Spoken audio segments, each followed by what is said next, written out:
Hi, how are you? Hope everybody's okay. I hope you're all following the rules. And here we are. We're back at our same time, same station um, at 1 o'clock on Mondays for a half hour plus minus of Pirkei Avot, Hashkafa, and history. So we were the last time we met. We were in a discussion of a very famous but very complicated statement by the first century BCE, first century CE sage Hillel, um, discussing probably, I mean, most likely, certainly that's how we have understood, discussing the um, various aspects, various issues that arise around one's attitude towards Torah study and and in general about spiritual growth. The last part of, we're going to concentrate on the last little passage, last actually three words of the Mishnah. We're talking about chapter 1, Mishnah 13, where Hillel, after he discusses the fact that you have to grow and you have to, and knowledge is cumulative, and that study is not just a spiritual, but not just intellectual, but a spiritual necessity for Jews and people too, but for Jews in particular. Um, Finally, we come to the last three words: "Udi ishtamesh betaga chalaf." If you use, or he who uses the crown passes away. Now, one of the things about this Mishnah is that Hillel obviously believed very passionately in the things that he is discussing, because every single thing he advises against or inveighs against actually actually he says he has all kinds of dire consequences that will happen as a result if you don't follow them. So, for example, if you don't do this, you're gonna die, or you deserve to die. I mean, it's very dramatic, very bombastic, and very extreme. I don't think he certainly didn't mean that we should go and kill somebody. But what he meant is that these are really serious things, and we should take them as such. This is not just wise sayings. This is simply, as far as he was concerned, things that are life, in a certain sense, life and death. So, udishtamesh b'tagach halaf. What does that mean? If you use the crown, you should pass away, or you don't deserve to be on the scene. So here, it's very striking. It's really very striking that you have three or four very distinct and very different ways of understanding this Mishnah. Um, and one begins to wonder, in fact, and it's not something I tried, but I'm not sure. I'm not sure what kind of answer I can give. When you have a series of different possible explanations of a pasuk or of a passage or a Mishnah, it doesn't really matter, and you choose one. Now you'll choose one usually because of one of two reasons. Either because it fits the words better, because ultimately when you comment on something, you want to explain what you're studying.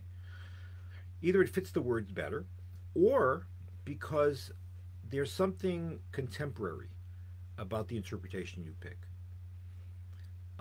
This is especially so if all of them, all possible interpretations fit. So why would you pick one over another? So here, I think the reason is because generally something's bothering you, or there's some reason you think that this one is the one that has the most contemporary impact. This is the one you have to use now. This is the one which speaks to contemporary needs and contemporary problems. I wish I knew in each case why one of these were picked by various commentators, and because they span the centuries and they span the centuries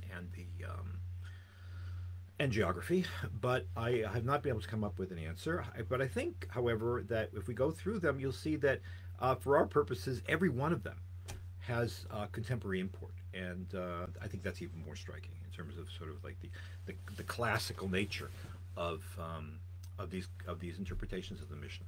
So, what is Zishtamesh b'tagach halaf? If you use the crown, you should pass away, or you deserve to die. So here, one is, and the obvious one, really the obvious one, So what I'm going to do with last, actually. But tishtamesh b'tagah chalaf, if you use the crown of Torah, then you really have no right to be. Now, use the crown of Torah clearly means not that you use it to know, not that you use it in order to be able to teach other people, because we saw that teaching is actually built in. We talked about this last week. That teaching is the other side of study. And as far as Jewish tradition is concerned, the minute you study, you have to teach. In fact, the best way to know something better is to teach it, because then you have to put it in words that somebody else can understand, and you'll understand it better. Okay.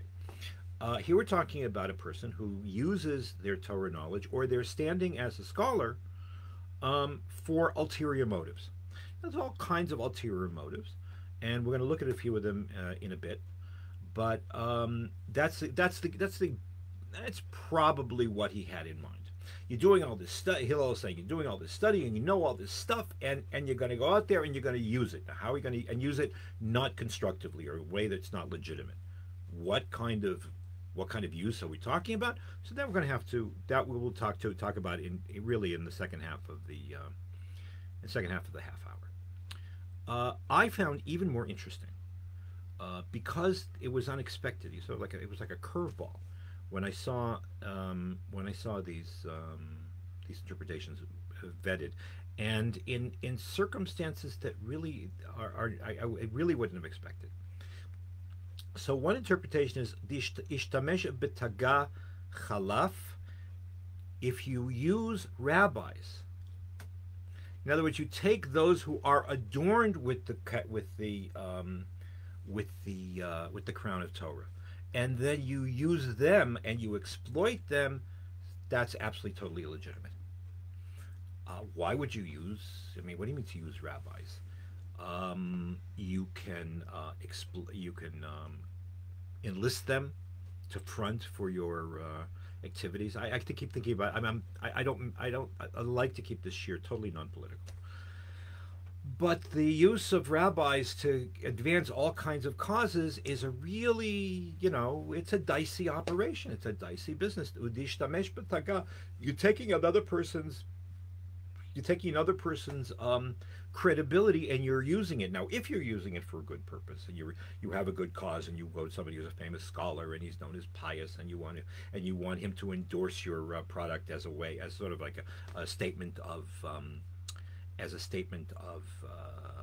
credibility, then that's perfectly legitimate, because ostensibly the rabbi agrees with you too. But if you're using him as a front, and the person really doesn't know what they're doing, you're using their name or their signature, that is absolutely despicable. To use a rabbi to advance things which are not credible and not legitimate is it's a total exploitation. It's worse than exploitation. It's taking advantage. It's a form of betrayal. So that's one. I mean, I'm sure we can all think of examples.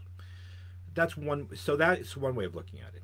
Or the ishtamesh b'tagah, people who are themselves a scholar, and they use and they take their standing, and they use it for purposes which are not kosher. They're not proper. Similarly, such a person has betrayed everything they stand for, because there's a difference between a Talmid Chacham or a Talmidah Chachama and a Rav who teaches Torah and a professor, or an intellectual. We have no moral expectations of, people that are experts, okay? We have no moral expectations of a professor of chemistry that he's going to be a moral person. We really don't care if he's a moral person. We care how good a chemist he is. And the same thing is true in political science and whatever the even doctors. Even doctors, as long as they're good doctors, do we really care what kind of person there is? They are? I don't think we never asked that question. When it comes to being a rabbi, it's a whole other ballgame. Because everything you do reflects on the Torah, and the Torah is much more than just a form of a corpus of knowledge. It's God's word. You're supposed to reflect. You're supposed to be godly in the way that you behave yourself, and as a result, if you use your standing for something which is going to make the Torah look bad, never mind yourself, which you're not allowed to do. We talked about this as well. Then forget it. Chalaf. You're gone with the wind. The way that they translate "gone with the wind" in Hebrew, it's "chalaf im haruach." It's passed away with the wind. Okay, so ditshtamesh b'tagah chalaf. If you use your own standing, so you have to know exactly what you're getting yourself into. If you have a standing, people respect you as a religious Jew, certainly as a Talmid Chacham. There's a famous story about Bertrand Russell, who was a famous philosopher and also a mathematician. He was at Harvard, and at one point in his life, and he had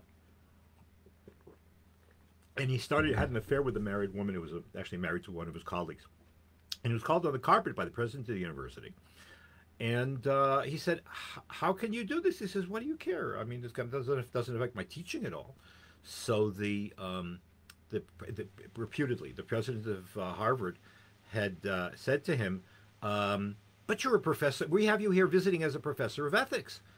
And Russell is reputed to have said, "And if I were a professor of math, would you want me to be a triangle?" That's Tishtamesh b'tagah chalaf, following this line.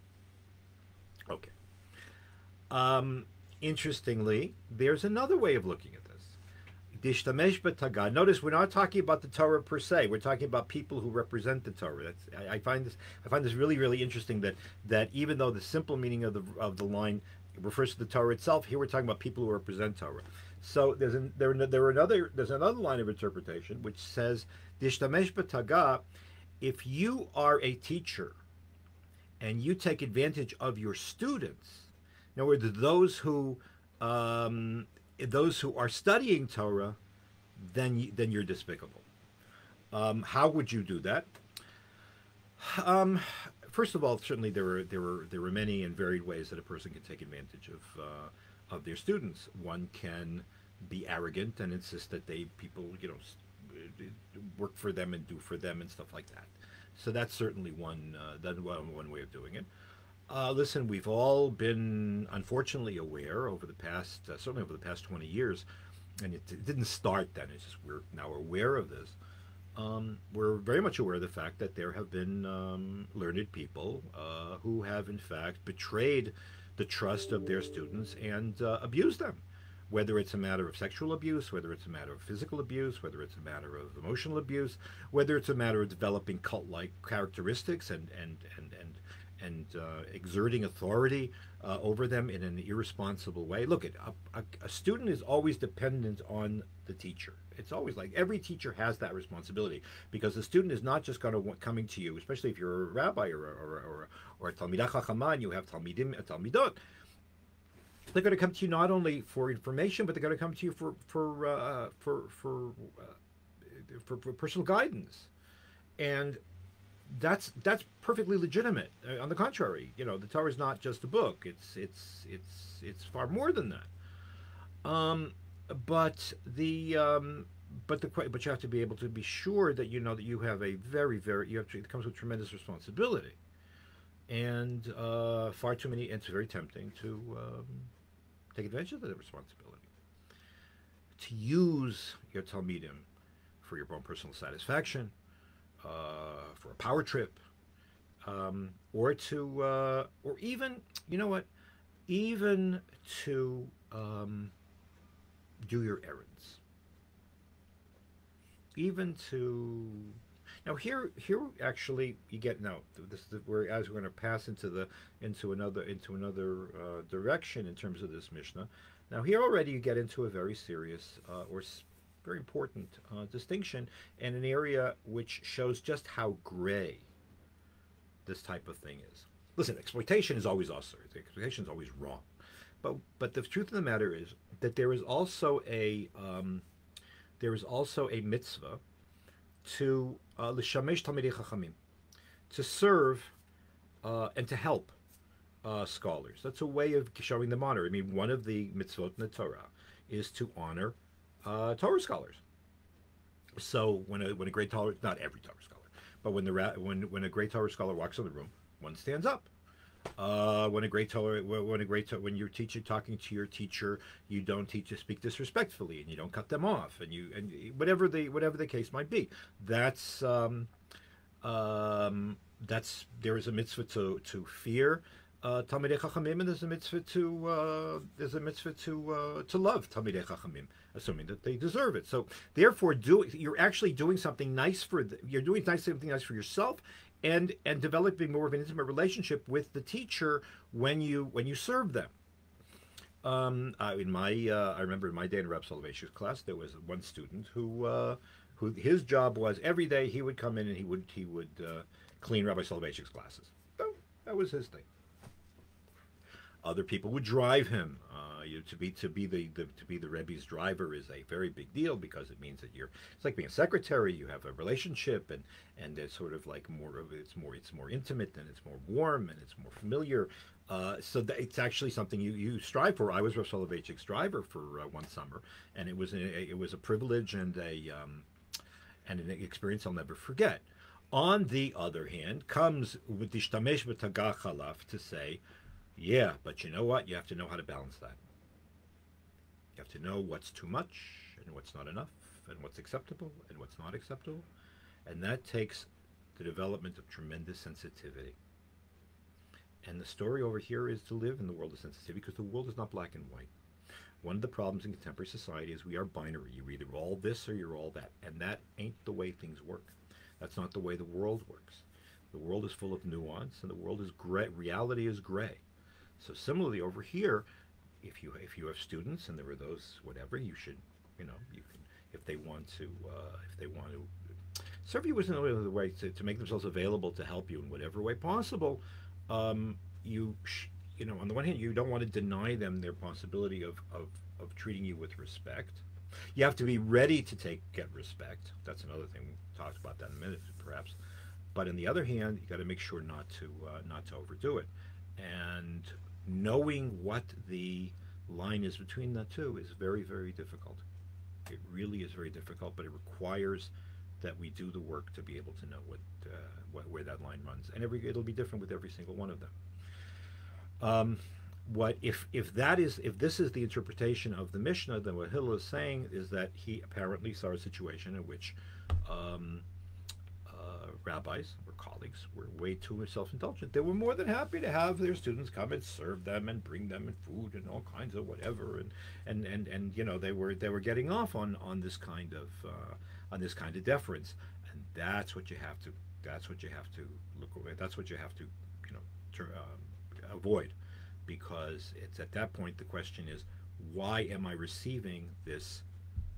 Why am I receiving this? Am I receiving this because of my Torah, and I realize that's a responsibility on my part, or because I'm a big shot, so therefore I deserve it? There's a very big difference, and that's I think what this line of interpretation has in terms of who the Taga is. As I said, right on time. Look at this.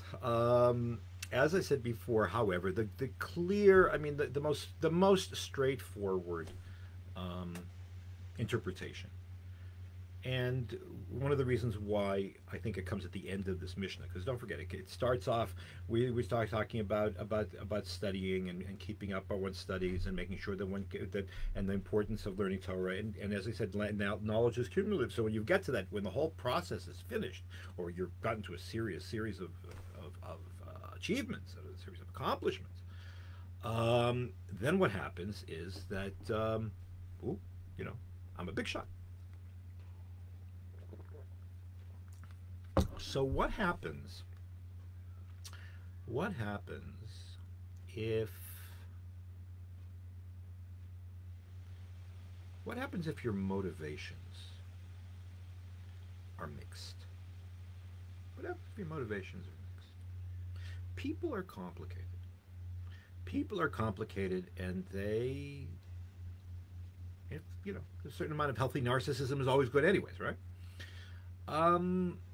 what happens if a person decides they want to be a scholar, not just because they love the Torah, which they may very well, they may very well, but because, you know what, they like being called, they like being looked up to, and they like being called rabbi, and they like having people stand up for them, and they like sitting up on the bima. I mean, I don't know, whatever the case might be, or they like that people approach them. You know, it might just be a matter of I want to be needed. You know, you might have taken a psychological test, and and comes out you're outer directed to the nth degree, whatever the case might be. When it's that it serves a personal need. So if I get something else out of it aside from just being a scholar and doing mitzvahs and being a saint, and I use my Torah for that too, or I get something else out of it. So, is that legitimate? Is that illegitimate? Is that also gone with the wind? If I see a person really likes the fact to say, "Oh, Rabbi, I loved Rabbi, I loved your sermon. I didn't know that it was brilliant. I didn't understand a word." I mean, is that what are you? Is that legitimate or not? So here it's interesting. There are really very sharp differences of opinion on this question. Of course, we all want everybody to be what's the word? Good. I wanted to say narcissist. Not an optimist. No, an altruist. We all want everybody to be altruistic. Oh, I'm totally not self-denying. I'm solely selfless. I do this just for everybody else. I do this for my deals. I don't really know about. There are people who are very saintly, but most people are not saintly. Most people have a mix, and they want to be liked and they want to be admired, and I mean, we push it to the end. You don't have to live your life according to how many likes you get. I mean, I like the fact to see that 300 people or so watch the shiur every week. But a big part of that's because we talked about this last week. I love to teach, and I like it when more and more people hear what I have to say and engage with me and ask me questions. I love when you ask questions, by the way, and make comments. I mean, I look forward, for example, I don't know if Carol's on right now, but I look forward to her questions and her observations every single week.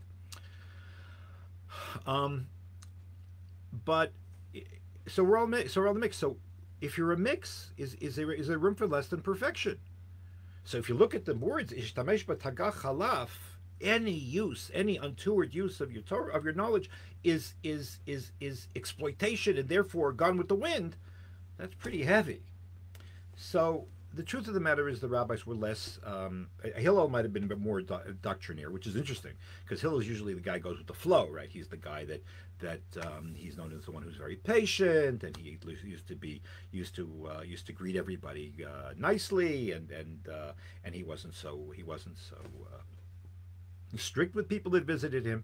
So it's all very well and good, but the truth of the matter is that this statement is pretty hard. It's pretty harsh. The rabbis in Psachim, in a lot of places, actually 4 or 5 places in the Shas, note that there are two traditions. That seem to contradict each other, and they may very well. One is Kol Atom Lamed Torah Shelo Lishma, Noach Lo Shelo Nivra. If a person learns Torah not for its own sake, but because the stuff he'll get out of it. Now, the question is that only for something? Is it you're only doing it for what you'll get out of it, or that you'll get something out of it as well? It's also questionable. Better he shouldn't be born. And in other places, as a person like that who's looking for what's in it for him or for her, bisman hazeh, the Torah is not an elixir of life, but an elixir of death. It's a poison. That's pretty extreme. That goes with Hillel. On the other hand, there's a famous statement that is attributed to Rav Yehuda, at the 2nd century Amora in Babylonia, a student of both Rav and Shmuel. For those of you who are familiar with the genealogy or the chronology of the rabbis of Bavel, that kol that la'olam yilmad adam lishma. I'm sorry, la'olam yilmad adam shelo lishma, shemitoch shelo lishma ba lishma. That, you know what, if you're going to study and you have ulterior motives, better you should do that. better you should do that, because if you do it well enough, you do it extensively enough, eventually you will do things that you will study Torah for its own sake. So, in other words, if you have ulterior motives, that has value. Has value because maybe someday you'll end up doing things selflessly. But in addition, at the same time, study that has mixed motives may very well be legitimate. Because so the mixture is not necessarily disqualifying. In my people who know me are going to be a little bit surprised at this, but over the past 6 months or so, I had the occasion of going to an online Tanya class with my brother-in-law, who's a Lubavitch rabbi in Detroit, Rabbi Chaim Moshe Bergstein. So people who know me as a hard dyed-in-the-wool Litvak might be a little bit shocked, but anyways, and one of the things that the Tanya, which is the foundational text of Lubavitch Hasidus, has is that the person to whom the whole book is aimed is the person who's the Beinoni, the person who has mixed motives and has mixed factors in their life. Now it's us, the normal person, the average guy. So anyways, so how do you put these? So are these two absolutely unreconcilable positions where if you have anything which is self-interested, you've destroyed yourself? Or no, it's okay, you can have a mix, it's all right? So the Tosfot, the Tosafists in France, and well, basically in this case, basically in France, said no, both sides are correct. Hillel's correct, and also the more moderate position is correct. And they say as follows: if you are a scholar, if you know stuff, and this is true not just to Torah study, it's true for everything. If you know something, and you're studying, and you're doing stuff, and you're teaching in order to beat the hell out of somebody else, in order to show just how big shot you are, and make the other person feel bad or feel stupid, then such a person doesn't really. That's gone with the wind.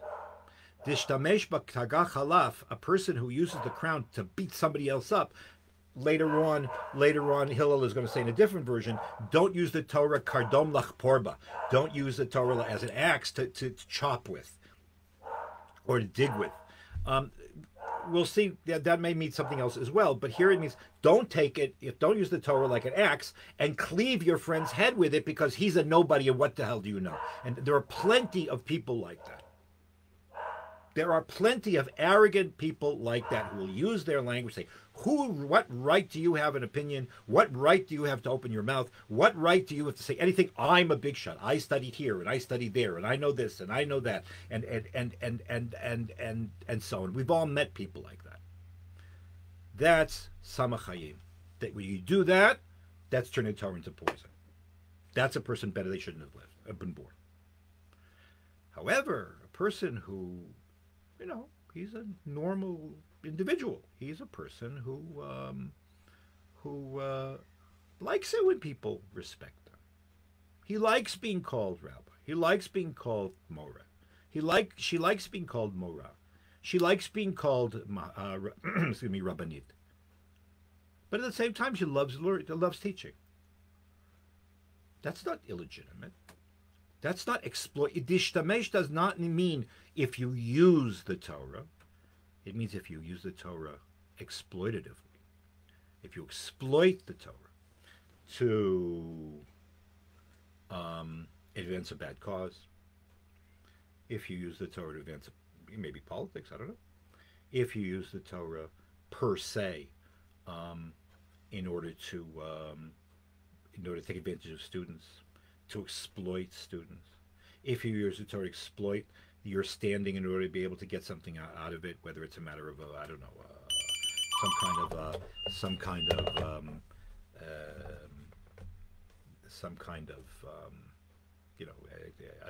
discount or something, whatever the case might be, that's chalaf. Dishtamesh b'tagah, you've caused the crown to be tarnished. Sorry about that. To be tarnished, then chalaf. Then chalaf imaruach. But if your basic orientation is to do the right thing and to share your learning, and as a result you get something out of it, that's perfectly legitimate. In fact, that's what normal um, normal people would do. Okay, with this we have completed this Mishnah of Hillel, which only took us a month. I look forward to seeing everybody next week. Please leave questions. I'm posting this. This shiur is going to be posted on my Facebook page, my story. It's always at Tel Aviv International Synagogue, and also in on Instagram and Twitter and on my YouTube channel. So if you want to go back to listen to it or recommend it, I thank you very much to do that. And we will see you. Bye. Take care of yourselves.